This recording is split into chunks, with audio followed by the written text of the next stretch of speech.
నిన్న తమిళనాడు రాజకీయాల్లో ఒక సరికొత్త సాంప్రదాయానికైతే శ్రీకారం చుట్టారు. ఒక రకంగా దాన్ని మనందరం కూడా స్వాగతించాలి. ఏంటంటే ముఖ్యమంత్రిగా ప్రమాణ స్వీకారం చేసి తరువాత అసెంబ్లీలో ఎమ్మెల్యేగా ప్రమాణ స్వీకారం చేసినటువంటి విజయ్ మాజీ సీఎంగా ఉన్నటువంటి స్టాలిన్ ఇంటికి, అలాగే మరి కొంతమంది నేతల ఇంటికి కూడా స్వయంగా ఆయనే వెళ్ళి పలకరించడం అనేది జరిగింది.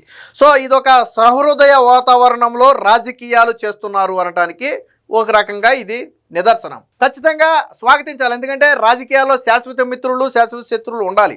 ఆ ఎన్నికల వాడికే ఆ వేడు ఉంటుంది తప్ప, ఎన్నికలు అయిపోయిన తర్వాత మళ్ళీ గెలిచిన వాళ్ళు రాష్ట్ర అభివృద్ధి కోసం కృషి చేయాలి, ఓడిపోయిన వాళ్ళు చేస్తున్నటువంటి తప్పొప్పులను ఎత్తి చూపించాలి. ఇది రాజకీయాల్లో ఎప్పుడూ ఉండాలి. సో ఇది పాపం నిన్న వైసీపీ వాళ్ళకి గిల్లినట్టుంది. ఎందుకనంటే జగన్మోహన్ రెడ్డిని ఇంటికి వెళ్ళి పరామర్శించలేదు, లేదా జగన్మోహన్ రెడ్డిని ఇంటికి వెళ్ళి పలకరించలేదనే ఒక బాధ వైసీపీ నాయకులు కార్యకర్తల్లో ఉంది. వాస్తవానికి నిజంగా జగన్మోహన్ రెడ్డి అలాంటి రాజకీయాలు చేశాడా? ఒకసారి మీరు గుండెల మీద చేసుకుని ఆలోచించండి. 40 ఏళ్ళు రాజకీయాల్లో ఉండి అప్పటికే 3 సార్లు ముఖ్యమంత్రిగా ఉన్నటువంటి చంద్రబాబు గారి మీద చేయని ఒక తప్పును చేసినట్టుగా నిరూపించలేక ఆయన్ని దాదాపుగా 58 రోజులు 57 రోజులు జైల్లో పెట్టి, తర్వాత స్వయంగా వైసీపీ నాయకులే చంద్రబాబు గారి ఆరోగ్యాన్ని కించపరుస్తూ మాట్లాడి, మీకు గుర్తుందో లేదో అంబటి రాంబాబు కావచ్చు, అప్పట్లో 2-3 నేతలు చంద్రబాబు గారు జైల్లో ఉన్నప్పుడు అనారోగ్యం పాలైతే చాలా తీవ్ర స్థాయిలో విమర్శలు చేశారు. అందులో సకల శాఖ మంత్రి సజ్జల రామకృష్ణారెడ్డి కూడా ఉన్నాడు, మాజీ సకల శాఖ మంత్రి. వీళ్ళందరూ అత్యంత నీచమైన దారుణమైన వ్యాఖ్యలు చేయడమే కాకుండా సాక్షిలో ఇష్టం వచ్చిన కథనాలు రాసుకున్నారు. మీరు మర్చిపోయినట్టున్నారు చరిత్ర. మీరు చంద్రబాబు గారిని అంత అవమానించారు. సరే, అయినప్పటికీ కూడా చంద్రబాబు గారు ముఖ్యమంత్రిగా గెలిచినప్పుడు ఏం చేయాలి, జగన్మోహన్ రెడ్డి ఓడిపోయినప్పుడు ఏం చేయాలి? బేసిక్గా జగన్మోహన్ రెడ్డి అనే వ్యక్తి ఏం చేయాలి? ప్రజా తీర్పుని మేము శిరసావహిస్తున్నాం, ఖచ్చితంగా బలంగా ప్రజల పక్షాన పోరాడతామని చెప్పాలి. కానీ జగన్ ఆ మాట చెప్పాడా? నేను ప్రజల తీర్పును అంగీకరిస్తున్నానని ఓడిపోయిన తర్వాత జగన్ చెప్పాడా? చెప్పలేదు. ప్రెస్ మీట్ పెట్టి ఏం మాట్లాడాడు జగన్? నేను ఇచ్చిన అమ్మఒడు ఏమైపోయిందో, నేను ఇచ్చిన నానబుడ్డ ఏమైపోయిందో అని ఆర్తనాదాలు పెట్టాడు తప్ప, ఎస్ ఖచ్చితంగా మేము ప్రజల తీర్పుని అంగీకరిస్తున్నాం, మా లోపాలను సరిదిద్దుకుంటాం, ఖచ్చితంగా ఫైట్ చేస్తామని చెప్పాలి. ఏ నాయకుడని చేసే పని అదే. చివరికి రాజీనామా పత్రాన్ని గవర్నర్కి కూడా జగన్మోహన్ రెడ్డి ఎవరితోనో పంపాడు తీసుకెళ్ళి. ఇది జగన్మోహన్ రెడ్డి అంటే. ఓడిపోతే, ఆ రాజకీయాల్లో ఓడిపోతే అత్యంత నీచంగా ప్రజల తీర్పును కూడా అంగీకరించినటువంటి జగన్మోహన్ రెడ్డిని చంద్రబాబు గారు పరామర్శించలేదా? చంద్రబాబు గారు వెళ్ళి కలవలేదా? పోనీ జగన్ గెలిచినప్పుడు చంద్రబాబు గారి ఇంటికి వెళ్ళాడా? జగన్ గెలిచాక చంద్రబాబు గారి ఇంటికి వెళ్ళాడా? జగన్ గెలవగానే ఏం చేశాడు? ప్రజావేదిక కూల్చేశాడు. చంద్రబాబు గారు కట్టిన ప్రజావేదిక ఆయనకు అడ్డంగా మారిందని అందులో కలెక్టర్ల సదస్సు పెట్టి 2 రోజుల్లో 3 రోజుల్లో ఇక్కడి నుంచే నేను ఆదేశాలు ఇస్తున్నాను, కూల్చేయండి అన్నాడు. దెబ్బకి అక్కడ మొదలైంది జగన్మోహన్ రెడ్డి పతనం. ఆ ప్రజావేదిక దగ్గర మొదలైంది. మరి ఏ రకంగా మీరు స్టాలిన్తో పోల్చుకుంటున్నారు, లేకపోతే విజయ్తో పోల్చుకుంటున్నారు నాకు అర్థం కాల. చంద్రబాబు గారు అయితే 100కు 100% హుందా రాజకీయాలు చేస్తారు. మీరు ఈవెన్ స్టిల్ ఈ రోజుకి చూడండి, చంద్రబాబు గారిని కలిసినప్పుడు బొత్స సత్యనారాయణ కావచ్చు, వైసీపీ నేతలు కావచ్చు, చంద్రబాబు గారు ఎంత ఆప్యాయంగా పలకరిస్తారో చూడండి. చంద్రబాబు గారి మీద సోషల్ మీడియాలో అత్యంత నీచమైన కారు కూతలు కూసే సమయంలో కూడా విజయసాయిరెడ్డి, తారకరత్న చనిపోయినప్పుడు విజయసాయిరెడ్డి కనపడితే ఆత్మీయంగా పలకరించారు చంద్రబాబు గారు. ఆయన ఎప్పుడు అలాంటి రాజకీయాలు చేయాలని కోరుకుంటాడు. గతంలో రాజశేఖర రెడ్డికి చంద్రబాబు గారికి మధ్య ఇలాంటి సహృదయ రాజకీయాలు ఉండేది. ఎక్కడైనా ఎదురు బదురు కనపడితే పక్కపక్కన కూర్చుంటే 1-2 చెలవ్యక్తులు విసురుకుని నవ్వుకునేవాళ్ళు, అది ఉండేది. మరి ఈరోజు జగన్మోహన్ రెడ్డి గతంలో 5 ఏళ్లలో అలాంటి రాజకీయం ఒక్కటైనా చేశాడా? అరే, అర్ధరాత్రులు గోడ దూకించి అరెస్టులు చేయించడమా? చెయ్యని కేసులకు తీసుకెళ్లి జైల్లో పెట్టడమా? జగన్మోహన్ రెడ్డిని ప్రశ్నిస్తే పార్టీ ఆఫీసుల మీద, చంద్రబాబు ఆఫీసుల మీద, చంద్రబాబు ఇంటి మీద దాడులు చేయించటమా? మీరు చేసినవన్నీ రౌడీయిజాలు, గోండాయిజాలు. అలాంటివి చేసి చంద్రబాబు నాయుడు గెలిచిన తర్వాత మా దగ్గరికి రాలేదు, మమ్మల్ని పలకరించలేదు అని నాకు అర్థం కాల. అసలు ఎందుకు అలా పోల్చుకున్నారు నాకు అర్థం కాల. అసలు నక్కకు నాగలోకానికి ఉన్నంత ఇది ఉంది. నిన్నటిదాకా ఎగిరారు ఏమని, ఈవెన్ రోజా కూడా చెప్పింది, మనం వీడియో కూడా చేశాం. విజయ్ గెలిచాడు అంటే జగన్మోహన్ రెడ్డి ఫోటో వల్లే. జగన్మోహన్ రెడ్డి ఫోటో పట్టుకుని ఒక వ్యక్తి గెలిచాడంటే మామూలు విషయం కాదని చెప్పి ఆ వైసీపీ సోషల్ మీడియాలో భజన చేస్తే, పాపం నిన్న ప్రమాణ స్వీకారం రోజు మరి జగన్మోహన్ రెడ్డికి ఎందుకు థ్యాంక్స్ చెప్పలేదో నాకు అర్థం కాల. నిజంగా తమిళనాడులో జగన్నే విజయ్ గెలవడానికి కారణమైతే, అరే అసలు విచిత్రం ఏంటంటే వీళ్ళు పని చేసిందేమో డిఎంకే పార్టీకి, స్టాలిన్కి పనిచేశారు వీళ్ళు. అలాంటిది స్టాలిన్ ఓడిపోతే ఆ ఓటమి గురించి మాట్లాడకుండా విజయ్ మా వల్లే గెలిచాడని చెప్పి ప్రచారం చేసుకున్నారు. సో సోషల్ మీడియాలో వీళ్ళు పోస్టులు ఎలా పెడుతున్నారు ఒకసారి చూడండి. అంటే వీళ్ళ బాధ వర్ణాతీతం అనమాట పాపం. అంటే మన రఘురామకృష్ణరాజు గారు ఎవరో చెప్పారు పాపం వాళ్ళకి ఏమీ తెలియదు అంతా నిశానీగాళ్ళు అని చెప్పి. సో అది నిజమేనని అనిపిస్తుంది అప్పుడప్పుడు వీళ్ళని చూస్తే.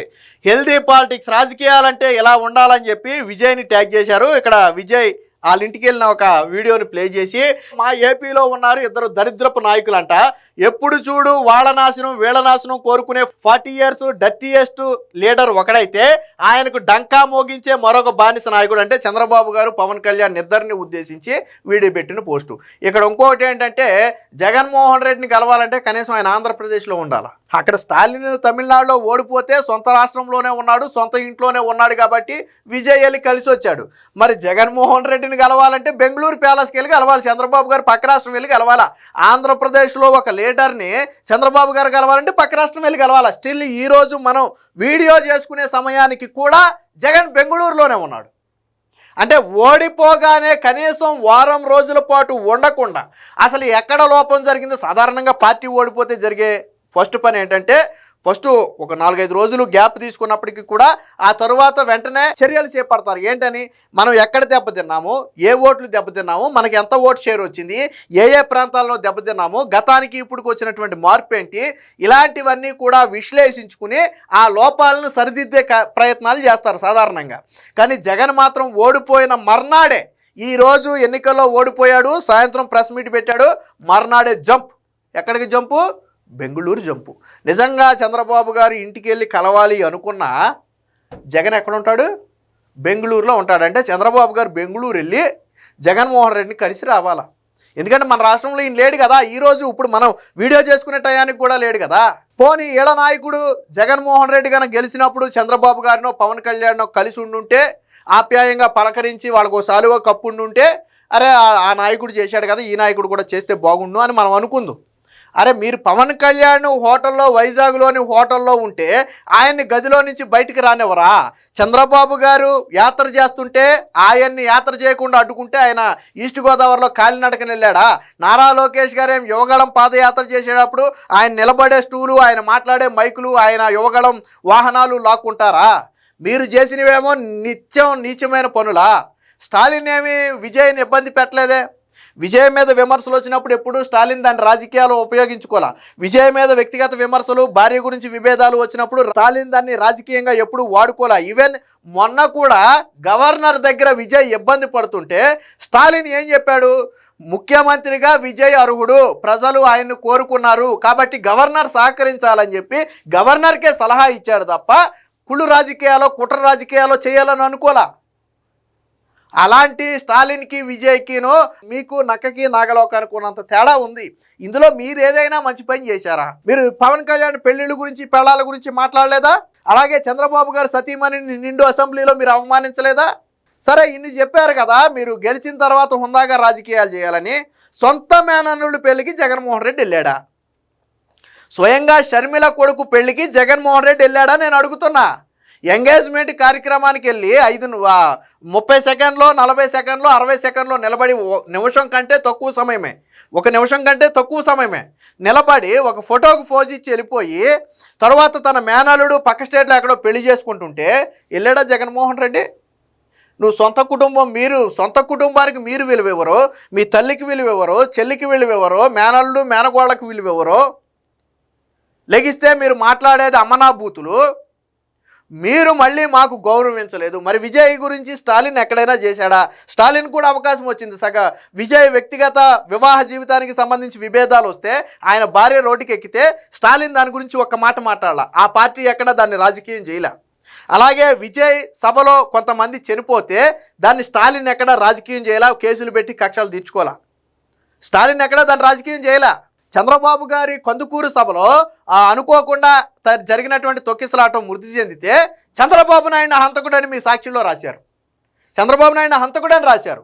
కానీ విజయ సభలో ప్రమాదవశాత్తు ఘటన జరిగితే ఎక్కడ రాజకీయం చేయలే. మరి మీరు ఎలారా స్టాలిన్తో పోల్చుకుంటారు? మీరు ఎలారా విజయ్తో పోల్చుకుంటారు?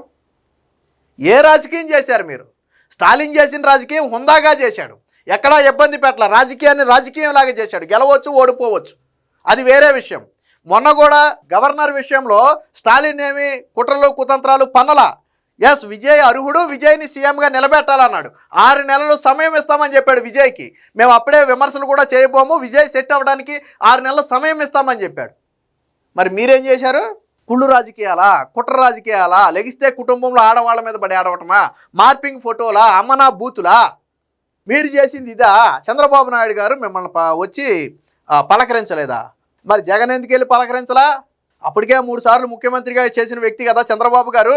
మరి జగన్ తొలిసారిగా గెలిచిన వ్యక్తి కదా. ఇక్కడ కూడా విజయ్ తొలిసారిగా గెలిస్తే వెళ్ళి పలకరించాడు కదా. మరి 2019లో ఎందుకు జగన్ వచ్చి చంద్రబాబు గారిని పలకరించలా? ఎందుకు పలకరించలా? గెలవగానే చంద్రబాబు గారు 5 ఏళ్ల పాలనలో జరిగినటువంటి అవినీతి మీద తేల్చాలని చెప్పి ఒక కమిటీ వేశాడు. జగన్మోహన్ రెడ్డి చేసింది అదే. తర్వాత ప్రజావేదిక కూల్చాడు, అది జగన్మోహన్ రెడ్డి చేసింది.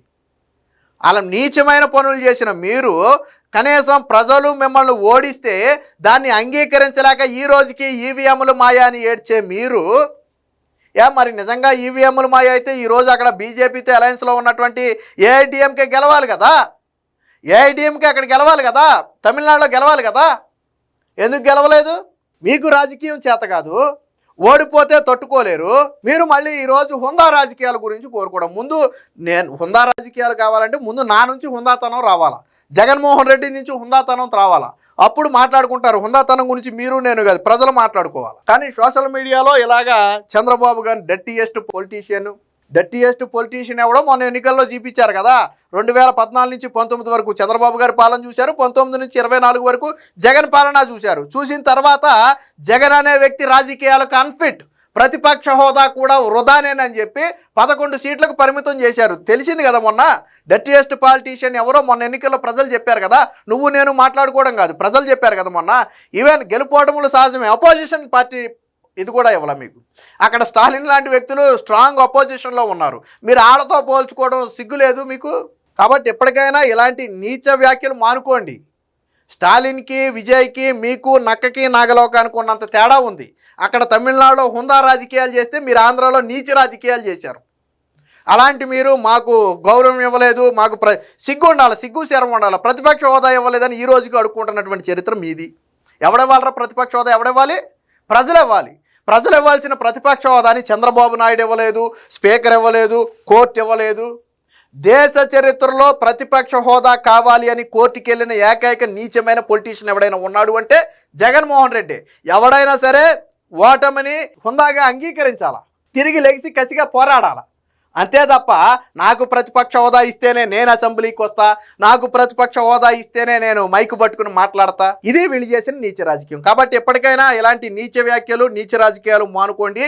విజయ్ స్టాలిన్ లాగా రావాలి అంటే మీరు మరొక జన్మెత్తాలి. ఈ జన్మలో మీకు సాధ్యం కాదు. ఈ రోజుకి మీరు నిత్యం చేసే పనులు అవే కాబట్టి ఇక నుంచైనా ఇలాంటి వ్యాఖ్యలు మానుకుంటే మంచిది.